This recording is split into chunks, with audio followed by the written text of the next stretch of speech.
प्रयागराज से प्रियंका गांधी का चुनावी अभियान शुरू। 140 किलोमीटर तक प्रयागराज से वाराणसी तक प्रियंका गांधी की बोट यात्रा जारी। गंगा यात्रा से पहले प्रियंका गांधी ने पूजा की। प्रियंका गांधी ने लेटे हनुमान जी के मंदिर में जाकर आरती की। संगम तट पर भी प्रियंका गांधी ने पूजा की। प्रियंका गांधी की पूजा के दौरान महिलाओं की भीड़ संगम तट पर मौजूद रही। गंगा तट पर प्रियंका गांधी ने आचमन किया। कहा, मां गंगा से देश का उत्थान और शांति मांगी। बोट से जाकर मछुआरों, मल्लाह और आम लोगों से बात करेंगी प्रियंका। कई पड़ावों पर बीच बीच में रुकेंगी। प्रियंका की नाव पर कुछ छात्र छात्राएं भी मौजूद। प्रियंका गांधी के साथ हाल ही में बीजेपी छोड़कर कांग्रेस में शामिल हुई सावित्रीबाई फुले भी मौजूद। पीएम के मन की बात के तर्ज पर प्रियंका की सांची बात। चाय पर चर्चा के जवाब में प्रियंका गांधी करेंगी नाव पर चर्चा। प्रियंका गांधी के कार्यक्रम का पहला पड़ाव दुमदुमा घाट होगा, जबकि दूसरा पड़ाव सिरसा घाट होगा, जहां प्रियंका गांधी पुलवामा के शहीद के परिवार से मुलाकात करेंगी। राजभवन ने मोदी पर तंज कसा। प्रियंका एक तरफा मन की बात नहीं करेंगी, बल्कि उनकी यात्रा में जनमानस से असली संवाद होगा। कांग्रेस नेता दिग्विजय सिंह ने प्रियंका गांधी को शुभकामनाएं दी हैं। ट्वीट कर लिखा, मां गंगा के तट पर बसे लोगों को पहली बार इतनी बड़ी शख्सियत से मिलने का अवसर मिलेगा। केंद्रीय मंत्री महेश शर्मा का विवादित बयान। यूपी के सिकंदराबाद की सभा में बोले,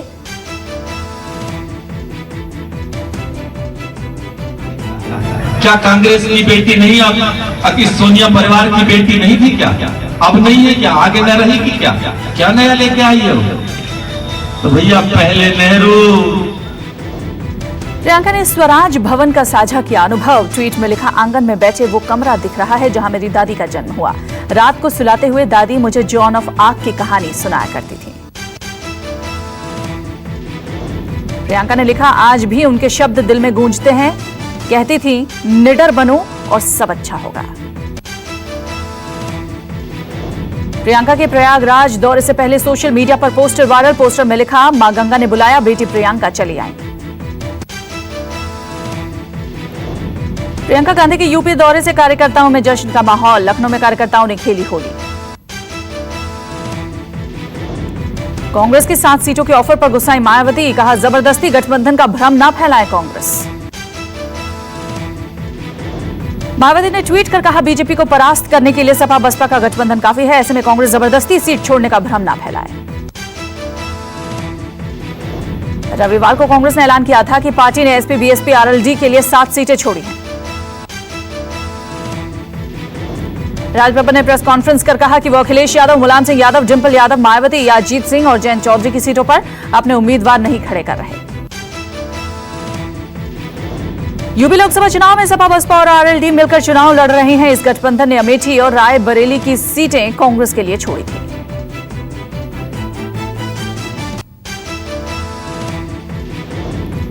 मनोहर पर्रिकर के निधन के बाद गोवा में राजनीतिक संकट। नए सीएम की तलाश के लिए बीजेपी गठबंधन की बैठक। कांग्रेस ने भी ठोका सरकार बनाने का दावा। कांग्रेस ने राज्यपाल को चिट्ठी लिखकर सरकार बनाने का दावा पेश किया। कहा, बड़ी पार्टी होने के नाते कांग्रेस को बुलाया जाए। नितिन गडकरी ने बीजेपी और गठबंधन के साथ बैठक की। मुख्यमंत्री के नाम और सरकार को लेकर माथापच्ची की। सूत्रों के मुताबिक गोवा के अगले मुख्यमंत्री के लिए प्रमोद सावंत का नाम पर सहमति बनी। गोवा विधानसभा स्पीकर हैं प्रमोद सावंत। बीजेपी के पास बहुमत नहीं होने की वजह से पर्रिकर गठबंधन सरकार का नेतृत्व कर रहे थे, जिसमें गोवा फॉरवर्ड पार्टी, एमजीपी और निर्दलीय विधायक शामिल थे। राजकीय सम्मान के साथ आज शाम 5 बजे मनोहर पर्रिकर का अंतिम संस्कार किया जाएगा। राष्ट्रीय शोक का ऐलान। पर्रिकर के निधन से शोक में देश। मनोहर पर्रिकर का पार्थिव शरीर बीजेपी दफ्तर लाया गया। अंतिम दर्शन को उमड़े लोग। मनोहर पर्रिकर की अंतिम यात्रा में प्रधानमंत्री नरेंद्र मोदी, अमित शाह, गृहमंत्री राजनाथ सिंह, रक्षा मंत्री निर्मला सीतारमण के अलावा कई केंद्रीय मंत्री, राज्य के मुख्यमंत्री शामिल होंगे। गोवा के मुख्यमंत्री और देश के पूर्व रक्षा मंत्री मनोहर पर्रिकर का रविवार देर रात 63 वर्ष की उम्र में निधन हो गया था। पर्रिकर एडवांस्ड पैनक्रियाटिक कैंसर से ग्रस्त थे। रक्षा मंत्री रहते हुए मनोहर पर्रिकर ने ही सर्जिकल स्ट्राइक करवाकर पाकिस्तान को सबक सिखाया था। बताया जाता है कि जब सर्जिकल स्ट्राइक हुई थी तो रात भर वो जागे थे। पर्रिकर के निधन पर बीजेपी ने आज अपने सभी कार्यक्रम किए रद्द। चुनाव समिति की बैठक भी नहीं होगी। पहले चरण के लिए आज से नामांकन प्रक्रिया शुरू। मनोहर पर्रिकर के निधन के बाद चल सकती है बीजेपी की पहली लिस्ट की घोषणा। पर्रिकर के निधन पर राहुल गांधी और प्रियंका गांधी ने भी जताया दुख। कहा, दुखद घड़ी में हम परिवार के साथ। बीजेपी अध्यक्ष समेत पार्टी के कई नेताओं ने जताया दुख। अमित शाह बोले, देश ने एक सच्चा देशभक्त खो दिया। विदेश मंत्री सुषमा स्वराज ने ट्वीट कर जताया दुख। कहा, मनोहर पर्रिकर का निधन मेरे लिए व्यक्तिगत क्षति। अखिलेश मायावती और केजरीवाल ने भी जताया दुख। केजरीवाल ने कहा, राजनीति में सादगी के प्रतीक थे पर्रिकर। उपराष्ट्रपति, लोकसभा अध्यक्ष समेत बीजेपी और दूसरी पार्टियों के कई नेताओं ने पर्रिकर के निधन पर जताया शोक। बीजेपी के वरिष्ठ नेता लालकृष्ण आडवाणी ने भी जताया पर्रिकर के निधन पर दुख। पर्रिकर को बताया योद्धा। यूपी के सीएम योगी समेत दूसरे प्रदेशों के मुख्यमंत्रियों ने भी जताया पर्रिकर के निधन पर शोक। मिशन 2019 के तहत आज कर्नाटक के दौरे पर रहेंगे कांग्रेस अध्यक्ष राहुल गांधी। कुलबर्गी में सभा को करेंगे संबोधित। बेंगलुरु में आईटी प्रोफेशनल्स के साथ राहुल करेंगे मीटिंग। युवा आईटी कर्मियों के सवालों का देंगे जवाब। कांग्रेस ने आज दिल्ली के सभी राज्यों के ट्रेनिंग सेल की बुलाई बैठक। चुनावों के लिए कार्यकर्ताओं को ट्रेनिंग देने का मकसद। लोकसभा चुनाव नहीं लड़ेंगे महाराष्ट्र नवनिर्माण सेना। राज ठाकरे ने कल बुलाई बैठक। दूसरे दल को समर्थन देने का होगा फैसला। यूपी में कांग्रेस ने गठबंधन के लिए छोड़ी 7 सीट। मैनपुरी, कन्नौज और फिरोजाबाद से नहीं उतारे जाएंगे उम्मीदवार। अजित और जयंत को भी राहत। लोकसभा चुनाव के फर्स्ट फेज के लिए आज जारी होगा नोटिफिकेशन। 11 अप्रैल को होने वाले मतदान के लिए 25 मार्च तक किए जा सकेंगे नॉमिनेशन। बिहार में महागठबंधन में सीटों के बंटवारे के ऐलान का अब भी हो रहा है इंतजार। अब तक नहीं हो पाई है घोषणा। यूपी के बागपत में आरएलडी की चुनावी सभा में बारबालाओं ने लगाए जमकर ठुमके। भीड़ जुटाने के लिए किया गया था इंतजाम। सभा में आचार संहिता का जमकर हुआ उल्लंघन। हथियार लेकर पहुंचे कार्यकर्ता। जयंत चौधरी को नकद भी दी गई। रायबरेली में हिंदू युवा वाहिनी के कार्यकर्ताओं की पिटाई। कांग्रेस कार्यकर्ताओं पर लगा आरोप।